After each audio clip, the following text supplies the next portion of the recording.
Recognize that your mental health is so important. If you don't, then I promise you'll be so distorted. Stiffened by your thoughts, that's a mental rigor mortis. I'm on a hard mission and it won't be aborted. Assorted memories will seem to be your remedy, but in your darkest hour, form into your enemies. Trust your gut, judge people off their energy.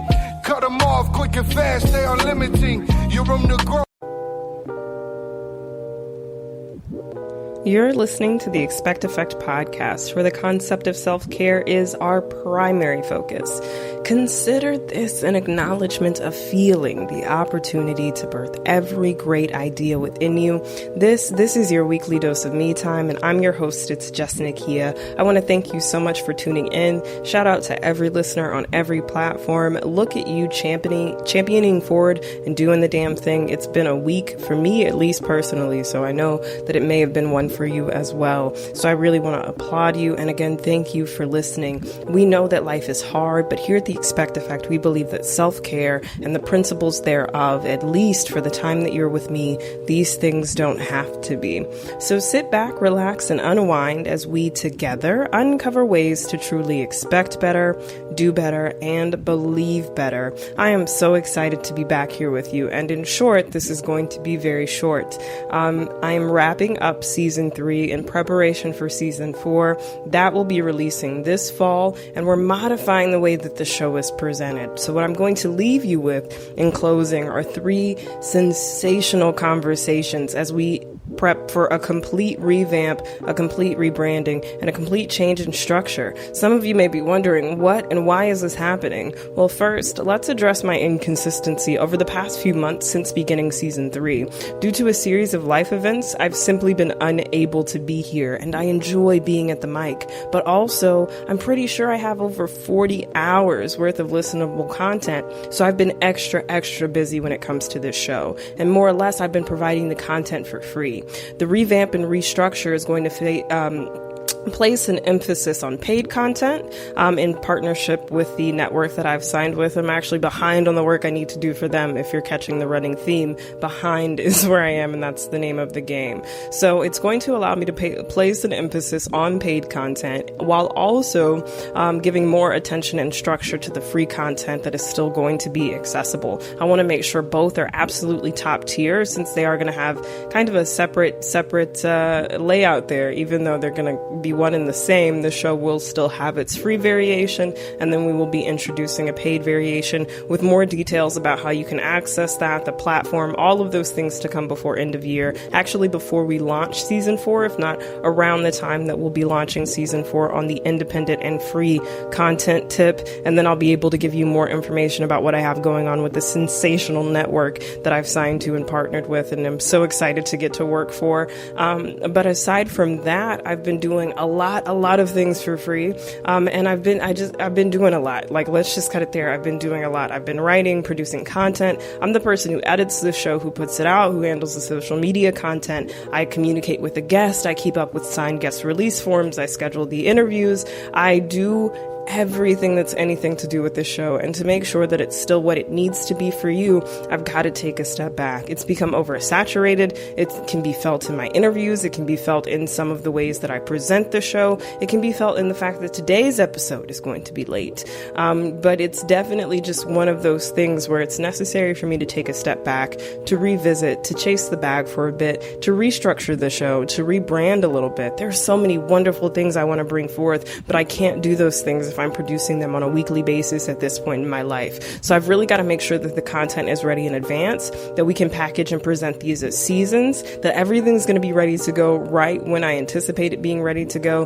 Guests are going to be reviewed in advance. And as you heard on that last episode, we're reducing it to 12 episodes a season. I've canceled any upcoming engagements I have, with the exception of Steez, who you've heard on a previous episode, Like a Boy. She's got some exciting things coming, so I did want to let her have an opportunity to come down and sit with me, talk about those things before we close out season 3. So you will hear that conversation coming up. But aside from that, we really are just toning it down and introducing season 4 with as much zealous and vigor as I possibly can. It has pained me to come to this decision to say that I would need to step away, but ultimately I'm not producing my best work. My best foot is not going forward, and that is important. The things that made people fall in love with this show and listen, the positive feedback that I received at the very beginning of this. I want to get back to the core of what this show means to me, what it truly means to expect better, do better, and believe better, and to hold myself to that standard as well.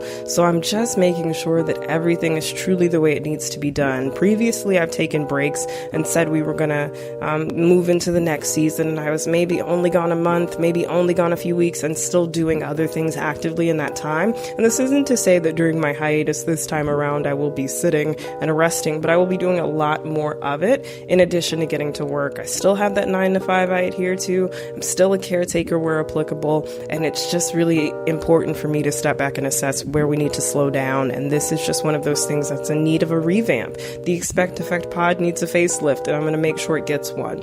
Speaking of a facelift, you'll notice that the expecteffectpod.com is not active at this time. The website is down. That allowed me taking the website down to focus on how I want to rebuild on the back end. I do want a lot of things to change with the site. I want to make sure that the products are more accessible, that information on life coaching is more accessible, and that certain aspects and features of the site are really highlighted to show off who I am and who the Expect Effect is. It also eliminated the ability for any guest submissions to be received at this time, so we have shut that down. I'm sitting on probably about 70 applications now, submissions as is, that will be reviewed for the upcoming season. So we're good there. And the expecteffectpod.com will be back in due time. But right now you can still tune into our episodes and listen. We also have our webpage up at Spreaker, so you can get locked in there. But what I want to close out the season with, and again, there really isn't much for me to say this week other than I have got to take a break.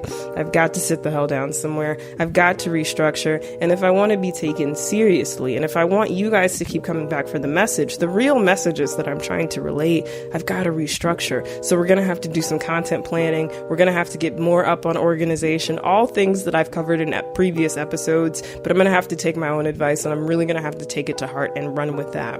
But what we're going to close with are 3 wonderfully, just immaculate interviews that I was able to do before completely running out of gas. But first up, we have Lorrie Thomas Ross. She's going to join us for a candid discussion on redefining success and slowing down where applicable. Hint, hint, I'm doing it for myself. We're also going to have a discussion about the various trials, and tribulations that are associated with imposter syndrome. And we have a wonderful special guest for that. I do not want to butcher her name, and I struggled with it at first. So I'm really just going to let her do the introductions for herself. But you will see each of these episode titles up in a moment. And then finally, I had the opportunity of speaking with DeMarcus Taylor as he helps us shed light on our relationship with accountability and self-love. So I really want to discuss redefining success and slowing down where applicable, how we suffer from imposter syndrome, and how accountability and self-love go hand in hand. So I'm going to go ahead and attach Lorrie Thomas Ross. Her interview is going to be attached to this segment, but the 2 other interviews are actually going to be separate solo segments. And as we revamp the show, you will see that there will be a differentiating structure in its production. So my part will come out solo and separate, and the educational piece that we do here will happen, and then we're going to have the show guest given their own shine.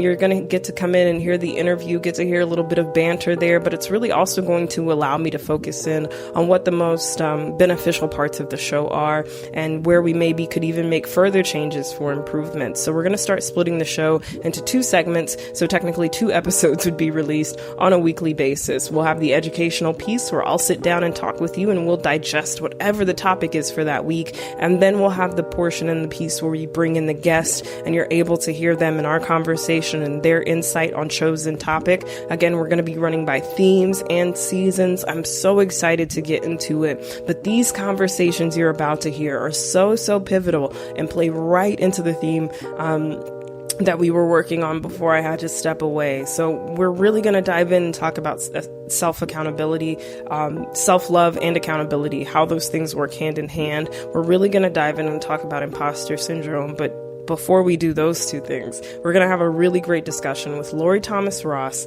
about how we can slow down and redefine success for ourselves, and what happens when you don't. Lorrie's story really took my breath away. I love that each of these guests were willing to be so transparent with me. It changes the game for how these episodes are received. So bear with me. I look forward to being back in the fall of 2021 with a real, just elevated. I'm goddamn me. Y'all don't even know when I got some things working. I promise you.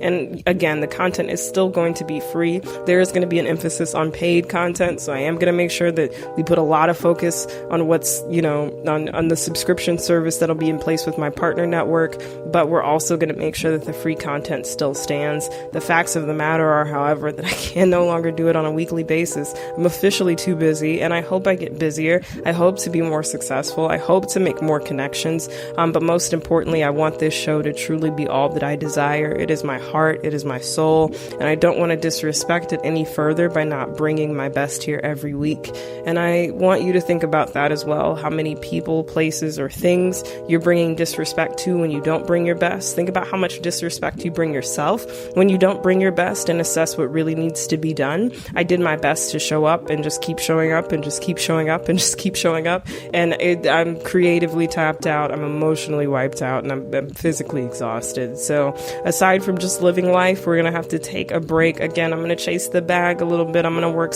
on some ideas. We're going to review pending guest submissions, and we're going to make sure that season 4 is the most epic and sensational season of The Expect Effect yet. Season 4 needs to make you go seasons 1 through 3. Sheesh, they were okay, but season 4, this is going to be one worth waiting for. So sit back and relax. We're stepping into full effect with Lorrie Thomas Ross right after this. And then when you get finished, go listen to the other 2 episodes that I've got here, because you're gonna want to dive into a conversation about imposter syndrome after you've figured out ways in which you can slow down and redefine success. And you're definitely going to want to understand what it means to really embrace accountability as you head forth on your journey of self-love. Guys, I am here, signed, a very tired, very worn out full-time employee, part-time caretaker, and full-time dream chaser. We're going to see you next season right here for the Expect Effect podcast. I'm so excited to bring you your weekly dose of me time in a brand new way and in a brand new package. So just sit tight. We're stepping into full effect right after this. Hi, my name is Lorrie Thomas Ross. I'm a transformational marketing guide, speaker, and retreat leader. Hi, Lorrie. Thank you so much for joining us. I'm really happy to have someone of your expertise here on this particular topic. Before we dive into that, you mentioned you're a person of many roles. So go ahead and tell me a little bit about how you found yourself where you are today. Oh my goodness. I never thought I would be doing the work I do. I originally wanted to be an elementary school teacher, and college took me for my undergraduate work, 7 or 8 years. I had a very interesting journey in retail management and went from selling bedding at JCPenney to eventually couture clothing at Saks Fifth Avenue, and climbing the management ranks there and getting recruited into this wacky, wild, wonderful web world in 1999. And y'all, we did party like it was 1999 back then. I thought that was what a great time to actually enter the industry, especially when there was a lot of Y2K fear going on. But I think it's a fascinating time, and definitely you really had to be there. I don't know how to explain that. I think about growing up with technology and different things that we watched shift and transform. And I think 99 was a very pivotal time for that. It was, and there were no job applications. This was the crazy.com world where, I think my VP spat out his cocktail in New York City when I said, well, I'm not even old enough to rent a car. And he was like, wait, what? How old are you? I'm like, I'm 21. I was like, oh my gosh. So yeah, it was very much it was uncharted territory. It was the wild, wild west, and very much a learning opportunity. The first email address I had was at that company. I did not own a personal computer, had never used email. It was truly and there was no Google. So when I didn't understand lingo, I had to make friends and buy a lot of IT guys beer and figure out, like, okay, can you explain what all these things are?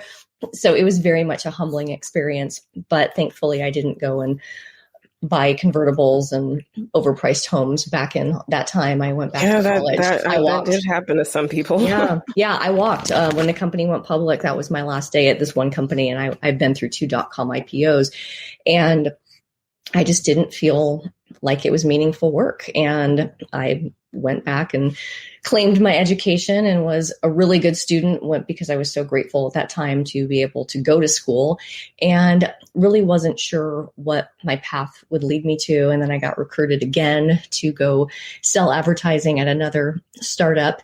And at the time I was still paying for school, so I got paid a lot more to do that. And still had this intention of being a teacher and getting my master's in education. But there was something, and now as I reflect, this concept of being open to being open was and is something I truly credit my life journey and my ability to be where I'm at to. Go ahead. Could you elaborate on that feeling a little bit now that you're in this space and present? Yes. So when I still remember being in the fitting room dressing this wonderful woman, and she said something like, you should just drop out of school and quit your job at Saks and you'll make a lot of money on the internet. And I said, that's so sweet of you. And let's get you dressed for your trade show. And, let's make sure you get these shoes with this and this. And I was so focused on service. And when she called back, I think it was like a month later, it was that serendipitous moment. And I do believe now there are no coincidences, but I had my entire store in a room gathered around right before the store opened, having our morning meeting. I answered the phone. Anyone could have answered the phone. And these were phones that were plugged into the wall. Like, that's how old I am. and she said again, this is a great opportunity. You're going to make great money on the internet. And I think I whispered into the phone, so I could wear jeans. But I went with my intuition, call it, whatever you want to call it. And at that time, my husband, who I'm very good friends with, my husband at the time, was like, he was mortified. Yeah, and we're great friends. Yeah. I can't call him my ex. It's so negative. He's such a wonderful person. And he was just like, we haven't talked about this, and you haven't weighed out the pros and the cons. And I just said, I just have a good feeling about this. And it was hard. It was really, there were days I went home and cried because I had never dealt with contracts. I think the first time I sold LL Bean, a contract, it was like for $300,000, and as a 21-year-old, I was like, I hope I didn't mess this up. And but you grow that way. I use a lot of nature analogies in my work today. And I think about, the little, sprout under the ground. It's not like, I'm just going to grow. I'm like, you got to push your way up out of that soil. It's not comfortable. You have to do the work to grow, but also just being open to what direction you go in, and being willing to accept that I wasn't going to be able to control the outcome. It could have been a great experience. It could have been horrible, but I felt like my biggest risk was not taking a risk. And so that has been a really good guide for me as I have navigated my career over the years and helped my clients do the same. And I love a lot of what you said there. And I kind of want to use that to segue into a bit of your personal story that you shared with me beforehand. So you did do a submission. That's how we ended up having you on the show, is reviewing your information. But I was reading an article in Fortune, and this is by Lorna Bornstein, who said, over the course of my 20-year career as a lawyer and executive at companies such as Yahoo, eBay, etc., I was the ultimate career woman, a driven, successful workaholic. I took risk, made sacrifices for success, and they paid off financially. But I never really stopped to think about my own personal happiness. My decision to return here as a president surprised many people. But after 2 decades of 5:15 a.m. wake-up calls and midnight emails, I needed a more simple and joyful life. I thought quitting the merry-go-round of high-powered Silicon Valley tech environments would help me embrace joy. During the following years, I traveled, I was with my family, and with the help of loved ones, mindful introspection, and a healthy dose of disconnect, I came to realize that working hard wasn't preventing me from a joyful and fulfilling life, focusing on success was. The truth is that amassing success won't lead to personal fulfillment. So if you don't shift your focus from success, seeking to living joyfully, you'll end up very successful and very unhappy. She finalized that by saying the key is to enjoy the journey irrespective of the outcome. And however, that this is much easier said than done in a society that encourages and rewards outcomes. And you said there was a point in time in which you actually had a major car accident and you were driving in the fog without your lights on. And that woke you up to the fog, as in fatigue, obligation, and guilt that was driving you. And that tied me back to that article in Thinking. So talk to me a little bit about your experience, the way you've curated that acronym, and really what your life looked like before and after that.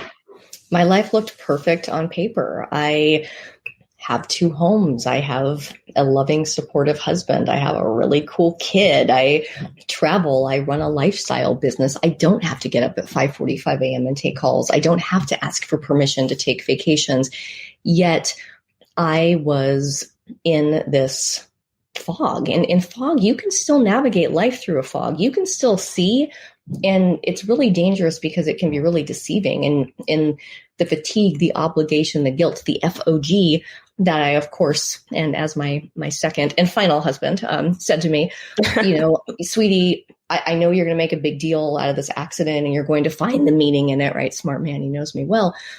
And I said, you're darn right I am, because this was a wake-up call. And I'm fortunate to be alive. My car was nearly totaled. I was able to climb out the back of my trunk.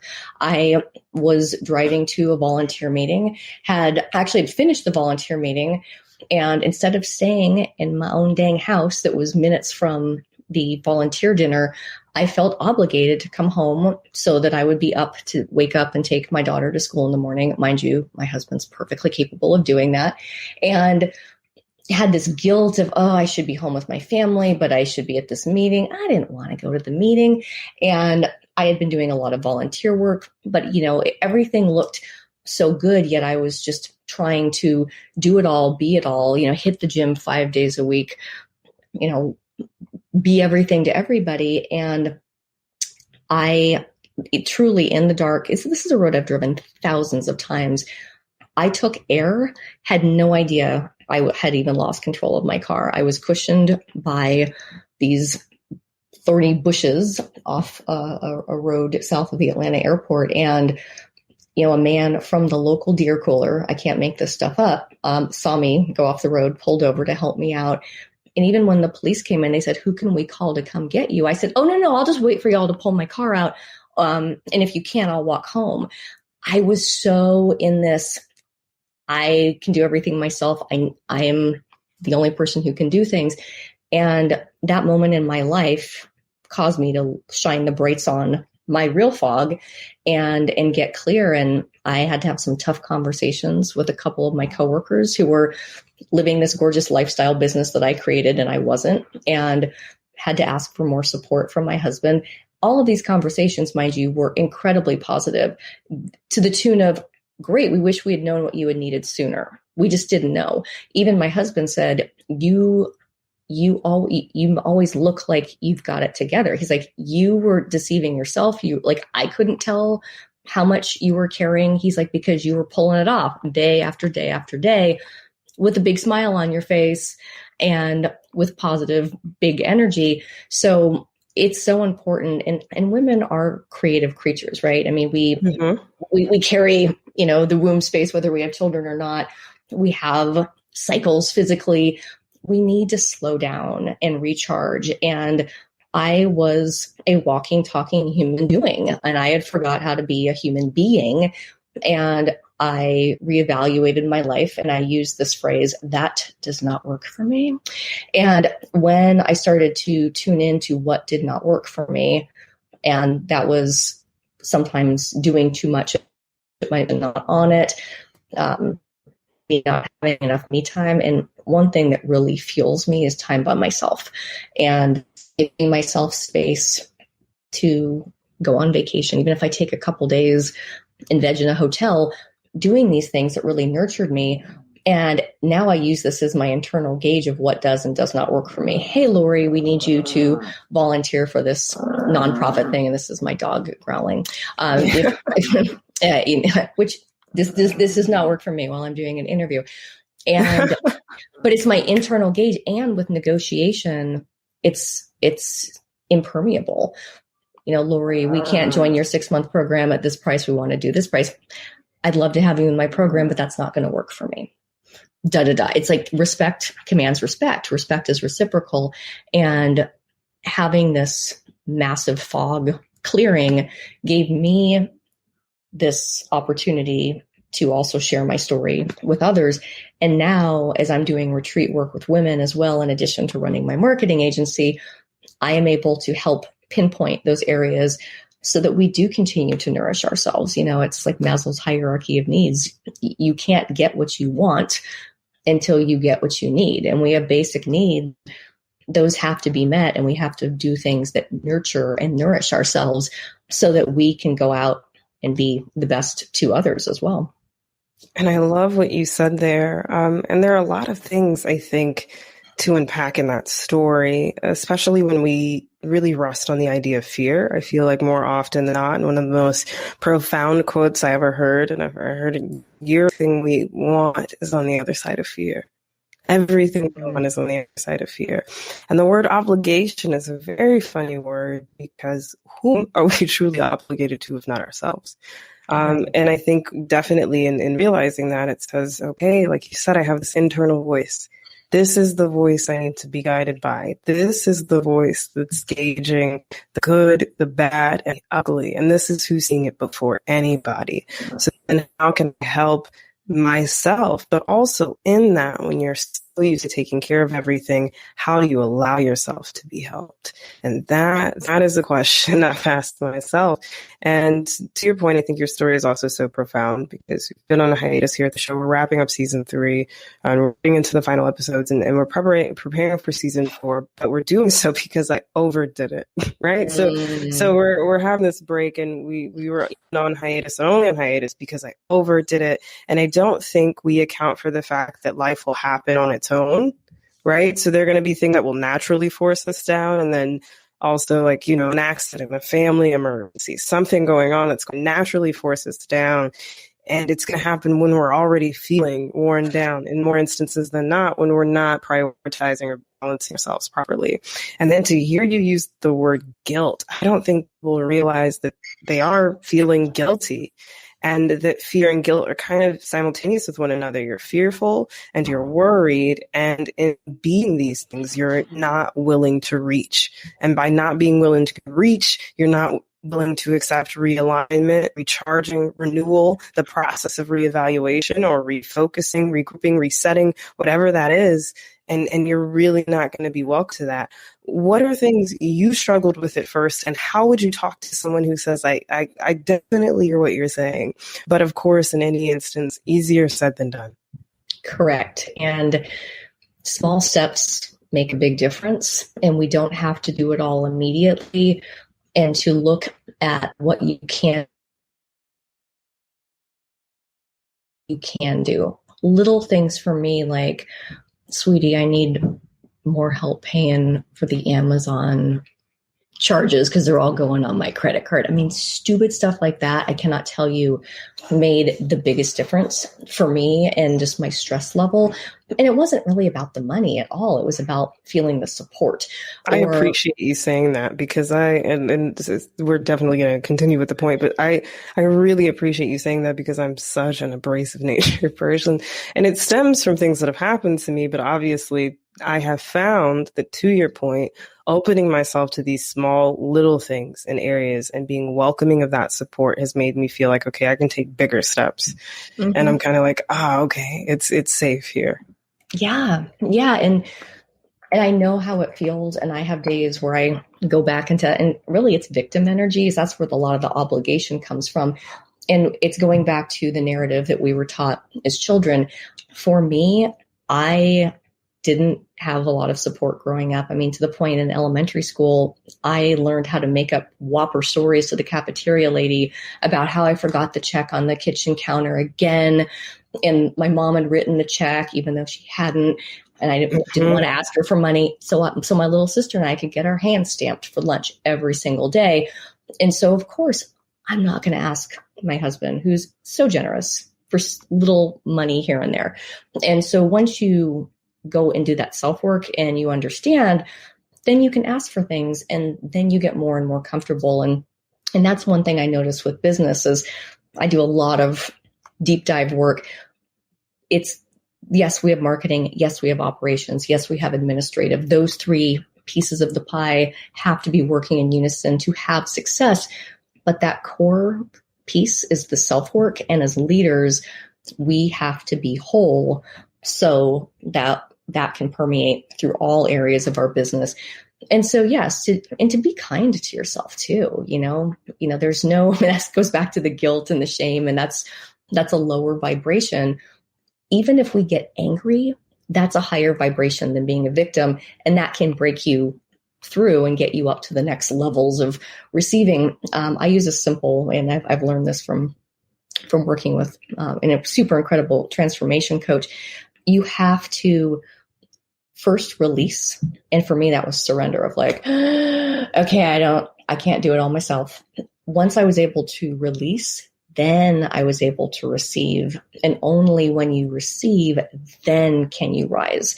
So, and you might have times where you default back into the, oh, no, I'm going to go do everything. Or for me, if I get a coworker who's, off and I'm going to help out. Yes, there's times, and many times, where I roll up my sleeves and jump in for my business. But there's also times where I say, I can't do it. Ask someone else on the team to do it, which is so small and simple. But 8 years ago, it feels so big. It feels so big. And I think, to your point, it really drives home in the sense of obligation and guilt. You feel like, I cannot say no. And I kid you not, it was today that I started to reprioritize. I even spoke to a publication that I was doing some writing and corresponding for that I loved, but I said, I cannot do this right now. And I actually don't think I've been doing it for you very well, all things considered, because I've been trying to operate in a fog, so to speak, just scared to take a break, feeling like I have to, and feeling very, very guilty if I did not perform, or do something that you maybe allude to performing, but is really not. It's just you doing something to get by. So that is profound. And just starting with the little steps. One of my favorite songs says that to live is to suffer, but to survive is to find meaning in the suffering. It's in the intro. So, and one thing I've noticed also is a question asked in Buddhism is, what are you willing to struggle for, right? Acknowledging that in this life we will struggle, but truly what for? For you, what was the primary motivation for you? What was your struggle for working as hard as you did prior to that accident and your health scare in that situation? And what motivates? It was certainly probably a subconscious need for acceptance, and that I'm a pleaser. I'm a service-oriented, giving person. And I felt like in order to be accepted, loved, I just had to keep going. And what I found is that I am not attached to what I do. I am loved by the right people for who I am. And especially, what I've learned as a female leader and a mom and sister, wife, all of the above, is that as we rise as leaders, we also have to be equally willing to be vulnerable. And that was scary AF for me. Mm-hmm. And to get on a stage at a conference a year after my accident, it was like a year almost to the day after the accident, and to share that story, I was perfectly comfortable getting up and teaching everyone the 5 factors for marketing success or something like that. But to get up in front of a beautiful audience and share my flaws and what I had learned, and to have this embrace from the audience and just the stories afterwards.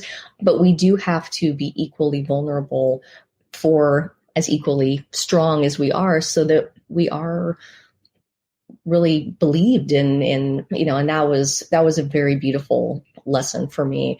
And the stories of women who said, I was in my car and I could see perfectly clearly and I wanted to drive off the road because I was so overwhelmed and didn't see a way out of my high paying corporate job, or, wasn't in the best marriage, or was just feeling pulled in all directions.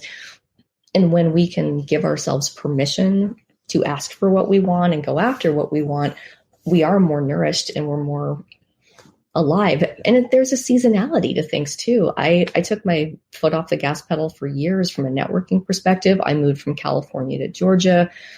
My business stayed strong all those times. I just changed. I would change how I showed up to align with where I was at in my life at the time. And when I wasn't aligned, that's where things got really out of whack. I love your transparency. And I have to say, I think for me, I was always feeling like, and I'm breaking free of these things now in present day. And I would say anyone who listens to the show and has from the beginning knows that I work through these processes in real time. But it comes down for me, I felt like I have to do these things in order to gain acceptance, like you said. And I never particularly felt like I had a place because the people I should have belonged to didn't seemingly want me or do the best job, or really secure my safety or make sure I was okay. You're always looking out for yourself. So I think you enter the world feeling like you're on the defense and the offense at the same time. And I think it leaves you feeling like if I let anyone into this space, I'm inevitably going to be disappointed. What do you say to people that have that mindset to say, it all sounds well and good, but I'm inevitably going to be disappointed, or I'm inevitably going to be harmed or left, or whatever that feeling is for them?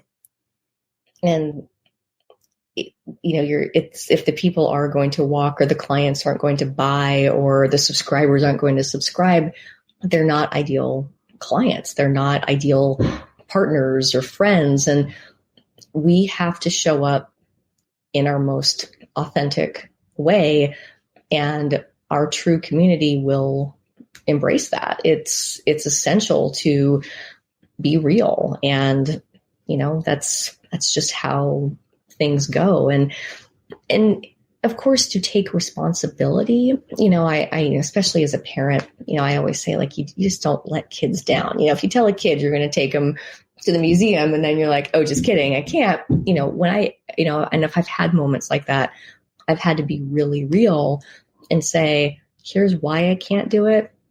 I'm going to take you tomorrow or do something. But also in those moments, you're real. Like, it's good for my little girl to see that mom isn't perfect. Yeah. And is not her, humble servant, that's going to do everything. She knows that mama runs a business, and that, she knows what pays for the gas and, the roof over her head. And it's a blessing for her to hear those conversations at the dinner table and to understand that too. But it was that accident I had, it was the first time I had spent a night away from my daughter. And at that time, I think she was 5 or 6. And so, talk about me trying to be super mom and super business owner and all of that. But it was also a really beautiful, vulnerable moment where I was very candid. Like, we didn't mask what happened. I told her I made a huge mistake and I didn't have my brights on, and I should have stayed down at the other house and had a good night's sleep. And, and I did everything right. I didn't have, the wine at dinner and did all, there's really no pinpoint reason other than the brights. But I mean, I really believe it was a massive wake up call. Like, my body was just fried emotionally, spiritually, physically, all of these things. And it was just time for me to hit the pause button and reboot. I think that's so essential. And I really love that you lead with honesty in every area of your life. I think if more of us would embrace that process, or at least begin to work on it, it would put us in better positions all the way around, especially when we're talking about the power of communication in relationships and reciprocity in relationships. I think sometimes we seek reciprocity, but we're not actually open to letting it happen. Like, we like the idea of reciprocity, but the actual act of letting someone help us, as opposed to being the person who just does everything, can be very difficult. And when you can be transparent about saying, I need a break, I need to refocus, I need to regroup, it lets the people in your circle know where you are. It lets them know how to help you, to a point that you made earlier. And it lets you see also, to a point that you made, who's actually meant to be in that space. Because if they were going to walk, they wouldn't be the perfect client, friend, romantic partner, etc. So I definitely love the perspective that you gave there. And I gotta say, thank you so much for sharing your insight to professional life, to personal life, and really just being like, this is like what a broken record here, but just transparent in your testimony. It's amazing when people are able to be honest and open. And I get excited for my listeners to get a piece of that content and really pick your brain in that way for these few minutes through my questioning. One thing I like to do at the end of every episode with guests, and I'll be honest and transparent with guests that I like, because sometimes I'm rushing to get out of here, but I like to ask 5 rapid fire questions. So these questions aren't anything I have written down. They're just going to be random questions, and we're just going to see essentially what your take is on some things. Okay. So first question, do you have a dream vacation spot, somewhere you really want to go but never have been, or that it's on your calendar to go? I'm seeing beach, but I'm seeing it outside of the country. And the only reason it's a dream vacation is because my 3 rescue animals are with me and I can't travel with all of them. And that is something that just really bugs me. So my dream vacation is somewhere I can go with my whole family. Oh, that's amazing. And yeah, I consider pets to be a part of the family also. I hate when you can't bring a pet, or the fees are so ridiculous that you're kind of like, should I bring my pet for this? So yeah, I definitely relate there. Would you say you're more of a dog or a cat person?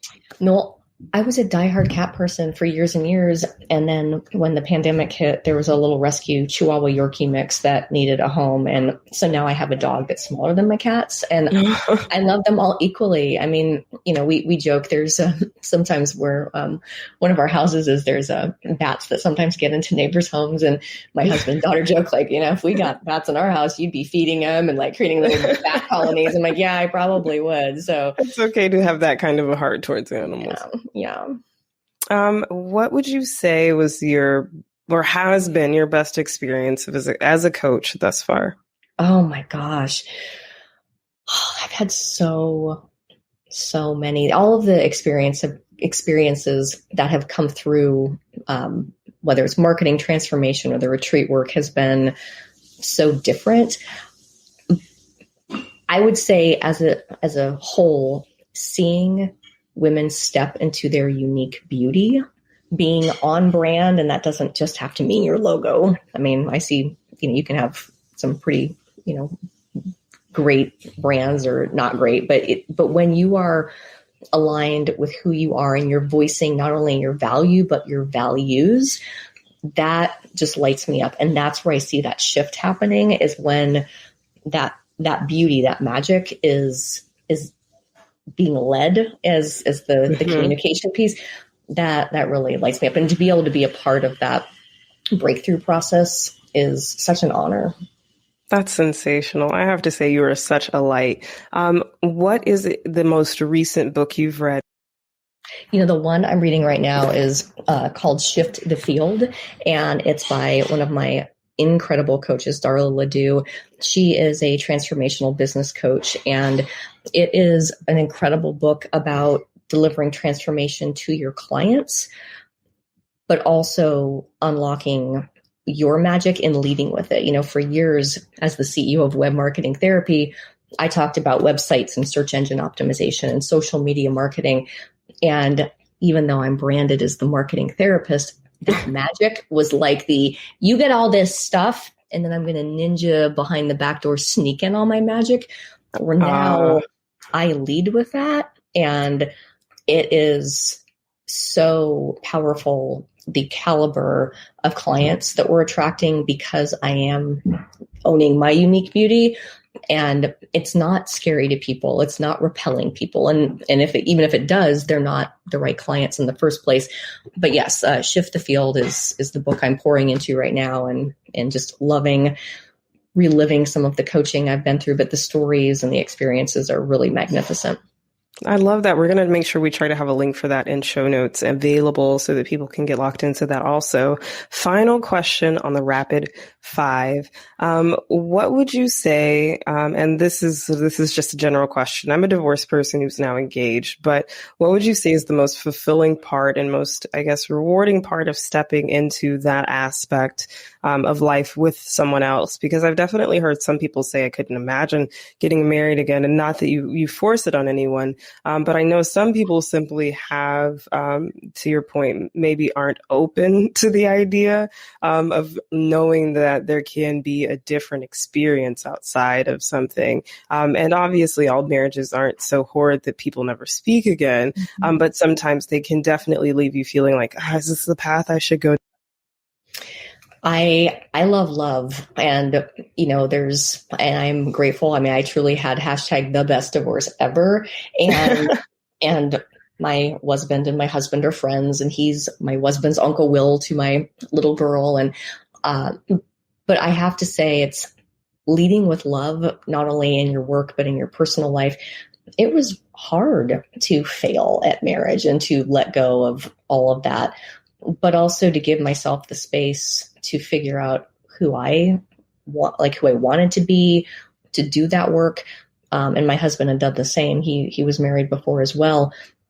We were very clear about what we wanted, but also what we didn't want. And the way we communicate to each other is very raw and very transparent, and, good, bad, and ugly. But we are wiser and more grateful, I would say, being in our second marriage and final marriage, that we both appreciate what we have, and we are well aware of what we did in our previous marriages that were not leading to those the success of that. But I would say it's life is a learning experience, and we learn, we give, we grow, and anyone who says, you're not going to find love again or whatever, I always say it's not nice to should on other people, SHOULD, but don't let people should on you. Don't should on yourself. I mean, my gosh, I love that.